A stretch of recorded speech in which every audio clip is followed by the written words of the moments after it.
Hello दोस्तों, आज के इस वीडियो में 3 महत्वपूर्ण प्रश्न बताने जा रहा हूं, जो इस प्रकार के प्रश्न group D, NTPC, ALP, SSC, bank एवं अन्य सभी परीक्षा में पूछे जाते हैं। तो वीडियो को अंत तक जरूर देखिएगा, बहुत ही मजा आने वाला। तो चलिए प्रश्न की ओर चलते हैं। देखिए प्रश्न है, 8 पेनों को 75 रुपया में बेचने पर एक दुकानदार को 25% की हानि होती है। 24% का लाभ प्राप्त करने के लिए उसे 372 रुपया में कितने पेन बेचने चाहिए? ध्यान से समझिए। सबसे पहले यहाँ पर याद रखिए कि कॉस्ट प्राइस बराबर जो होता है, ऊपर में जो भी आंकड़ा दिया रहता है, यानी सेलिंग प्राइस दिया है तो सेलिंग प्राइस ऊपर में लिखेंगे। ये सेलिंग प्राइस है तो नीचे में भी सेलिंग प्राइस होना चाहिए। ध्यान से समझिए, ऊपर में अगर विक्रय मूल्य है तो नीचे में भी विक्रय मूल्य होना चाहिए। तो देखिए 100 में क्या करते हैं, 100 में अगर लाभ रहता है तो प्रॉफिट जोड़ देते हैं, या हानि रहता है या तो लॉस क्या करते हैं, घटा देते हैं प्रतिशत में। और निकालना रहता है हमें क्या, क्रय मूल्य, कॉस्ट प्राइस।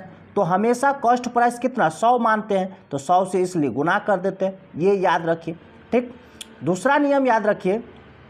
यहाँ पर देखिए 8 पेन को 75 में बेच रहा है, मतलब 8 कलम 75 रुपया में बेच रहा है, तो एक कलम का कितना विक्रय मूल्य होगा? तो 8 से क्या करना है, भाग दे दीजिए, यानी 75/8। ठीक, ये याद रखिए। यानी हमेशा जो है रुपया जो है ऊपर में रहेगा और वस्तु जो है, ठीक, वस्तु जो है नीचे में रहेगा। ये हमेशा याद रखिए। ठीक, अब देखिए यहाँ पर देखिए 8 कलम का विक्रय मूल्य है कितना, 75 रुपया। तो एक कलम का निकालिए पहले, तो एक कलम का 75/8 ये विक्रय मूल्य है।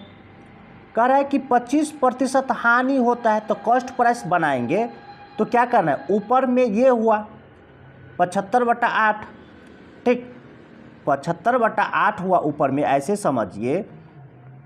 और इसके नीचे ये देखिए, ये जो है हानि है, तो हानि 100 में से घटा लेंगे, तो 100 में से घटाएंगे तो कितना, 75। और हमें क्या निकालना है, कॉस्ट प्राइस। तो 100 से क्या करना है, गुना करना है। तो इसके नीचे एक होता है, ठीक, इसके नीचे एक होता है, तो ये एक ऊपर जाएगा, 75 क्या हो जाएगा, नीचे आ जाएगा। ऐसे समझिए, ये हट जाएगा। ठीक, यानी डायरेक्ट ऐसे समझिए, ये जब बट्टा में रहे तो यहाँ पर गुने करके गुना 100 ऊपर में लिखना है, और 100 में से 25 घटा लीजिए तो कितना, 75। ये कॉस्ट प्राइस हो गया। कॉस्ट प्राइस हमेशा समान रहेगा। अब यहाँ पर देखिए 24% लाभ प्राप्त करने के लिए उसे 372 में कितने पेन बेचने चाहिए? तो यहाँ पर मान लेते हैं कि 372 में कितना एक्स पेन बेच रहा है। जितना यहाँ पर देखिए 8 पेन का रहा है बेचने पर 75, तो 8 से भाग दिए, तो 372 में एक्स पेन बेच रहा है, तो एक्स से भाग दिए हैं। ये तो क्या है, ये अभी क्या है, सेलिंग प्राइस। इसे कॉस्ट प्राइस बनाएंगे। क्यों कॉस्ट प्राइस? क्योंकि ये पूरे क्या है, कॉस्ट प्राइस है, तो ये भी कॉस्ट प्राइस होना चाहिए। तो यहाँ पर देखिए 24% लाभ, तो 100 ऊपर में रखेंगे और नीचे में 24 जोड़ दीजिए 100 में, तो 124। देखिए ये 100 कट जाएगा, ये 75 कट जाएगा। ठीक, 8 से 8 का 8 से ये कट जाएगा, यानी बराबर के नीचे नीचे कटेगा, ऊपर ऊपर कटेगा। ठीक है, तो यहाँ पर 8 से 8 तिया, 8 से नहीं काटिए, 4 से 4 दूना 8, 4 से 4 तिया 12, 4 एका 4। ठीक, 31 से ये कट जाएगा। देखिए 31 से का 31, 6 पर 2, 31 दूना 62। अब तिरछा गुना करेंगे तो यह हो जाएगा, देखिए ऐसे तिरछा गुना करेंगे तो 12 दूना 24, x बराबर 24 आपका आंसर होगा। यानी 372 में कितना कलम बेचेगा, 24 कलम। यही आपका आंसर होगा, ये डी आंसर होगा। चलिए अगले प्रश्न की ओर चलते हैं। एक व्यक्ति 50 किलोमीटर प्रति घंटे के किलोमीटर प्रति घंटे और 25 किलोमीटर प्रति घंटे की चाल से क्रमशः 250 किलोमीटर, 120 किलोमीटर और 50 किलोमीटर की दूरी तय करता है।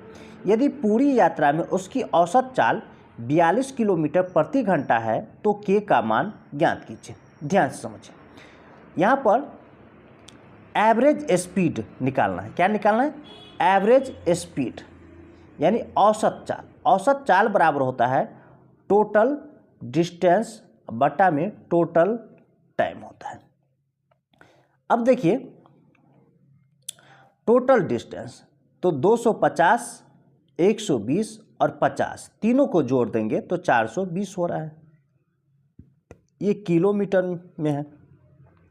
टोटल टाइम तो देखिए ये 250 किलोमीटर की दूरी तय करता है और स्पीड है 50 का, तो टाइम बराबर होता है डिस्टेंस बट्टा में स्पीड यानी दूरी बट्टा चाल। तो 250 दूरी है किलोमीटर और 50 की चाल से चल रहा है तो कितना?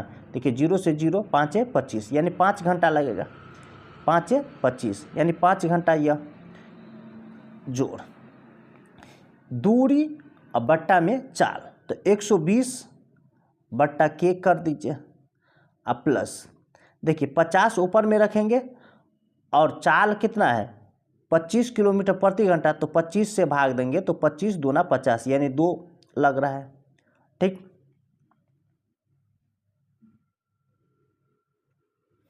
अब देखिए यहाँ पर इसकी जो औसत चाल है प्रश्न में यह 42 दिया गया है, तो 42 यहाँ पर रखिए किलोमीटर प्रति घंटा, किलोमीटर प्रति घंटा। ठीक, और ये पूरे समय जो हो जाएगा ये घंटा में हो जाएगा। पूरे समय किस में होगा? घंटा में, तो के का मान निकल जाएगा। ठीक, तो यहाँ पर देखिए ये किलोमीटर किलोमीटर कट जाएगा, ये घंटा घंटा कट जाएगा। ठीक, देखिए 42 से ये 10 मरतबे कट जाएगा। ठीक, तो यहाँ पर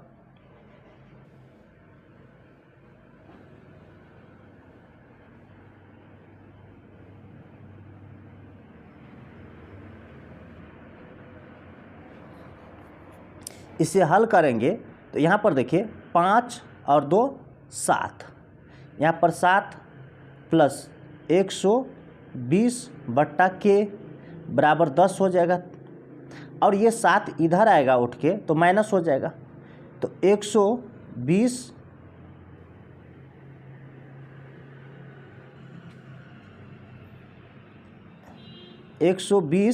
बट्टा में के बराबर 3 हो जाएगा।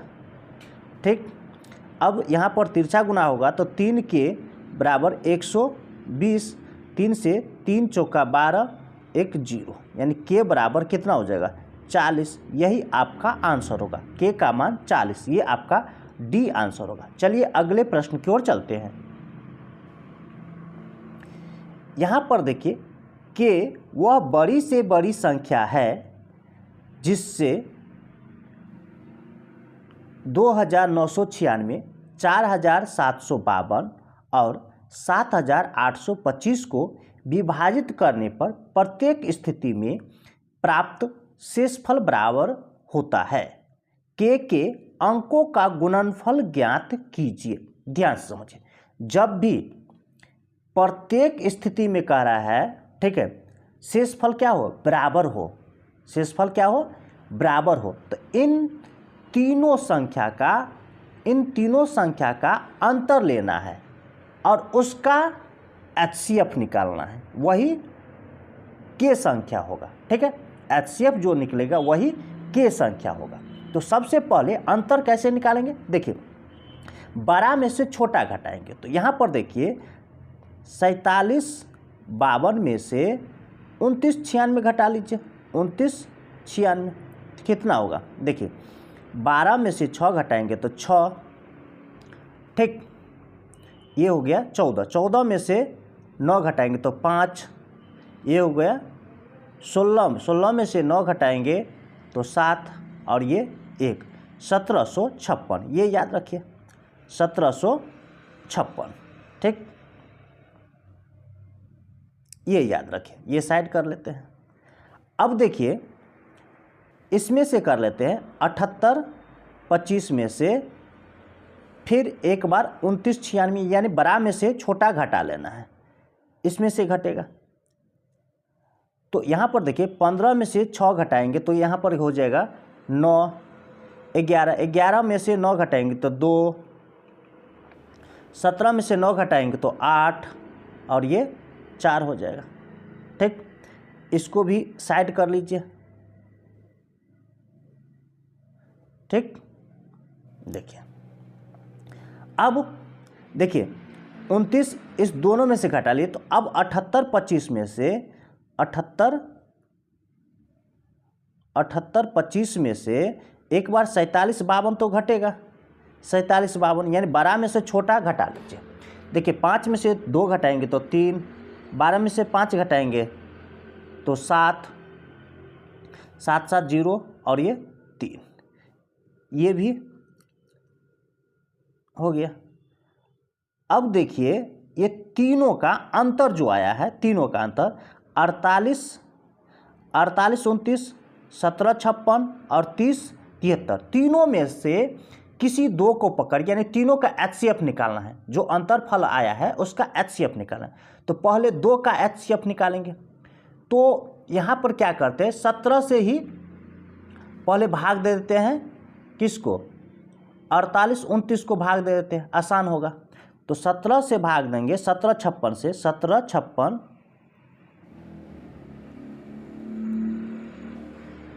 किसी दो का निकालना है पहले HCF। तो 17 56 से भाग देते हैं 48 29 में। देखिए 17 दूना 34 तो 2 मरतबे लग जाएगा।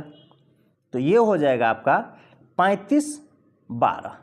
देखिए 6 दूना 12 हासिल 1, 10 1 11, 34 1 35 यानी 15 35 12 हुआ। अब घटा लीजिए 9 में से 2 तो 7 7 7 7 होगा। ये 2 में से 1 तो 1, 8 में से 5 तो 3 1, 13 17 शेष। अब यह जो है 17 56 यहाँ पर आएगा। ठीक, एक मरतबे लगेगा 13 17। ठीक, इसे घटाइए। 16 में से 7 तो 9, 4 4 में से 1 तो 3, 7 में से 3 तो 4, 439। ये 13 17 3 मरतबे लग जाएगा। देखिए 9 तिया 27 का 7 हासिल 2, 3 तिया 9 और 2 11 हासिल 1, 3 चौका 12 1 13। इसका HCF कितना हुआ, ये 439। अब देखिए यहाँ पर अभी जो निकाले हैं इस दोनों का HCF निकाले हैं। किसका, देखिए 48 29 का और 17 56 का। तो इसका आया है 439। इसका HCF कितना आया है, HCF 439। अब ये 439 और अभी ये संख्या बचा है, इसका HCF निकालिए 30 73 का, 30 73 का। तो यहाँ पर देखिए 439 को भाग 439 से भाग देना है 30 73। ठीक, तो यहाँ पर देखिए ये लगभग 7 चौक 28 7 मरतबे कट जाएगा। 7 से देखिए 7 नमा 63 का 3 हासिल 6, 7 तिया 21 और 6 27 हासिल 2, 7 चौक 28 और 2 30 यानी यह पूरा पूरा कट गया। अब इस तीनों का HCF जो है, तीनों का HCF यहाँ पर देखिए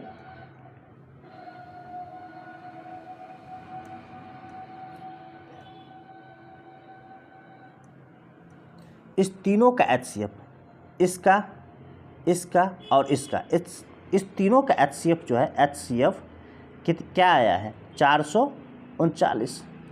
अब प्रश्न में देखिए क्या करा है कि के अंकों का गुणनफल। तो HCF जो है के हुआ, के वह बड़ी से बड़ी संख्या है जो इस तीनों को कर है विभाजित करने पर प्रत्येक स्थिति में समान शेषफल बचे। तो के अंकों का गुणनफल करा। यहाँ पर देखिए अंकों का गुणनफल, तो 4, 3, 9 का गुणनफल निकालना है। क्या करना है? गुणनफल।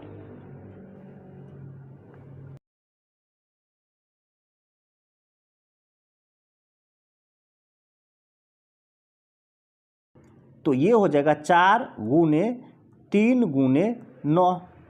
HCF जो है 400 कितना है? 39। तो इन तीनों का क्या करना है? गुणनफल कीजिए। तो देखिए 4 तिया 12, 12 नमा 108, यानी आपका आंसर होगा 108। यही आपका आंसर होगा।